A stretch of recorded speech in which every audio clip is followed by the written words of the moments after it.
Good day everyone, my name is Judin Teraya and I am going to present my camera.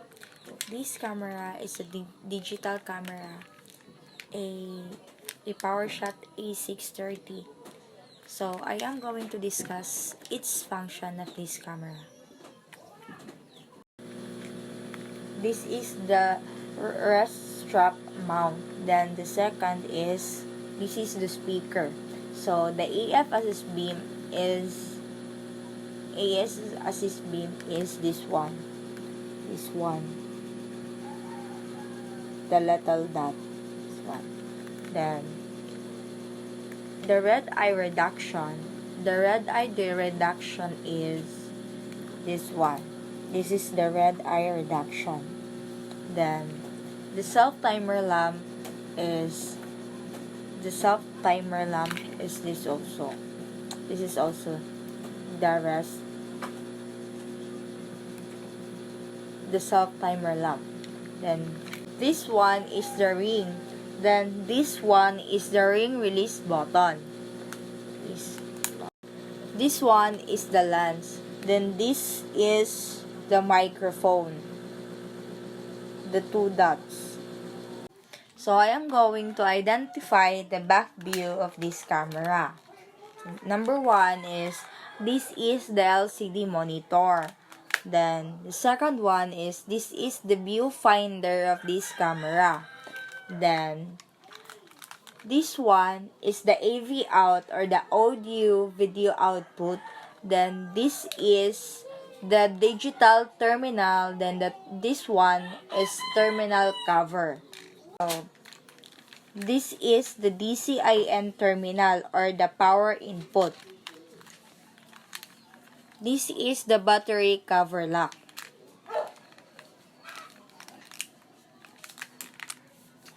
Then this is the memory card slot. Then this is the battery of this camera. Then this one is the tripod socket. The next one is, I am going to identify the controls of this camera. The first one is, this is the indicators of this camera. The two dots or the two circles, little circles. Then the power lamp is this one. This one is the power lamp. The power lamp. Then the power button is this one. The power button. This one is the power button. Then the zoom lever is this one. This one is the zoom lever. Then the shutter button is this one.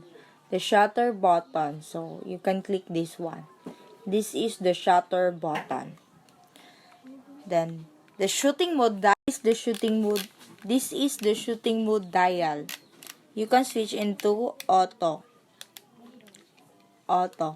Then this one is the mode switch. You can switch into video recording. Then this one is the menu button. Then this one is the set or functions of buttons. Then this one is the display button.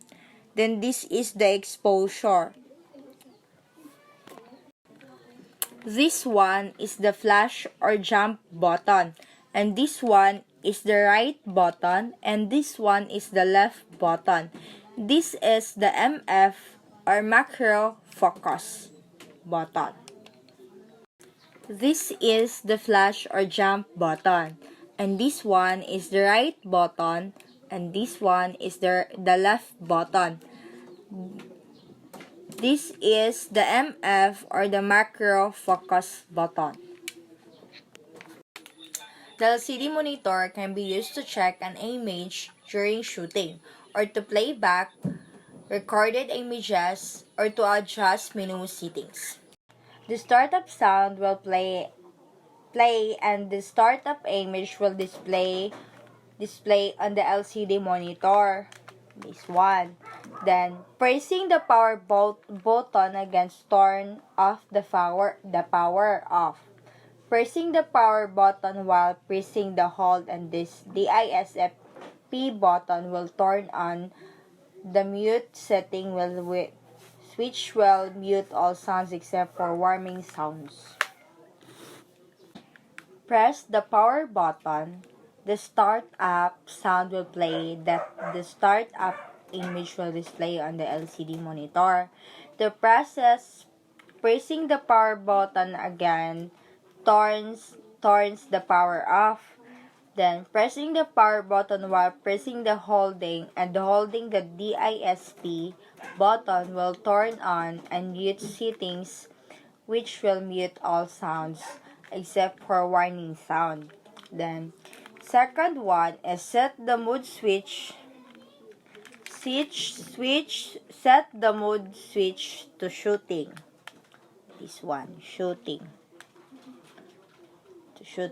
Then the third one is aim the camera. Set 3. Set the shoot time. Focus and shoot. Press the shutter button half to focus.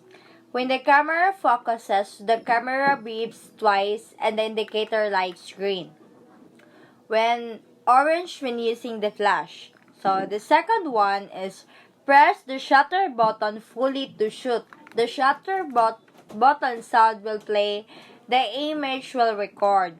The indicator will blink green while the image is recorded to the memory card. Using the flash. Press the button.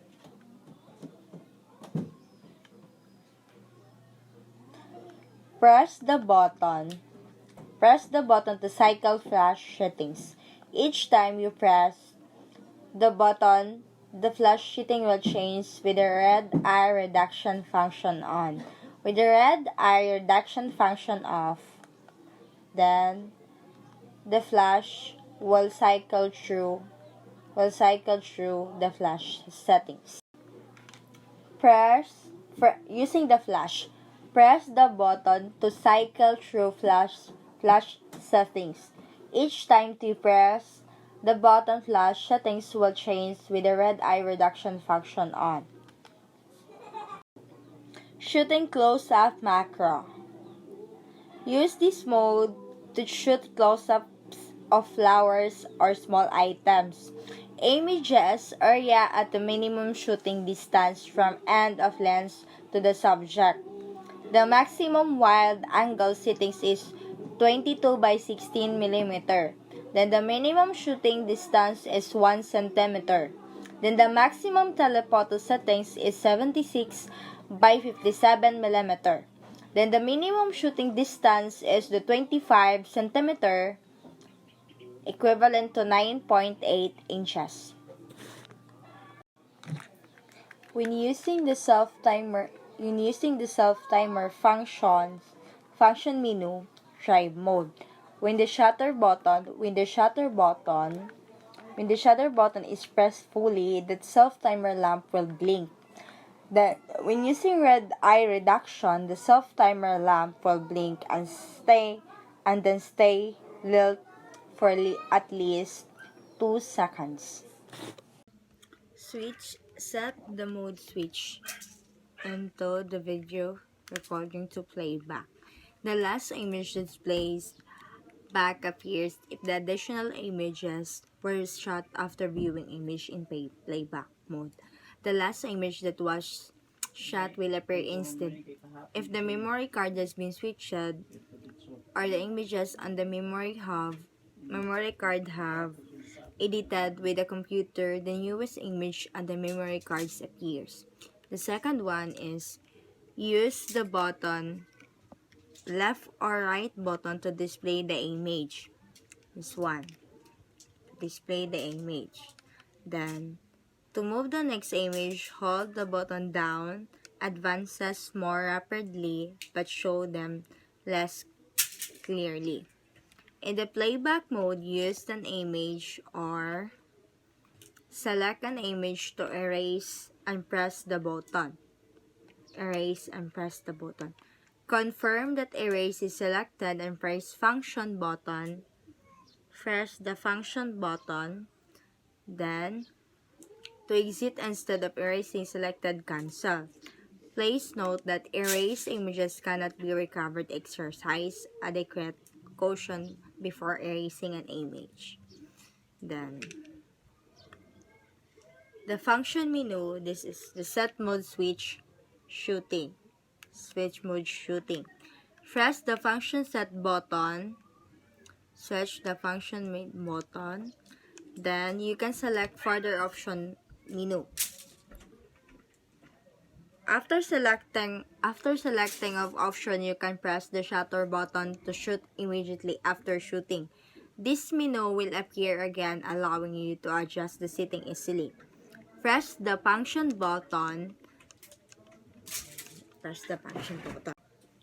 When connecting the camera to a computer, use the supplied interface cable to connect the computer's USB port to the camera's digital terminal. Slip your finger under the left and then the camera terminal cover. This is terminal cover. Then the camera's cover lift, open the plug. Then dito, open the plug. Then the interface cable and all the way. This is the digital terminal.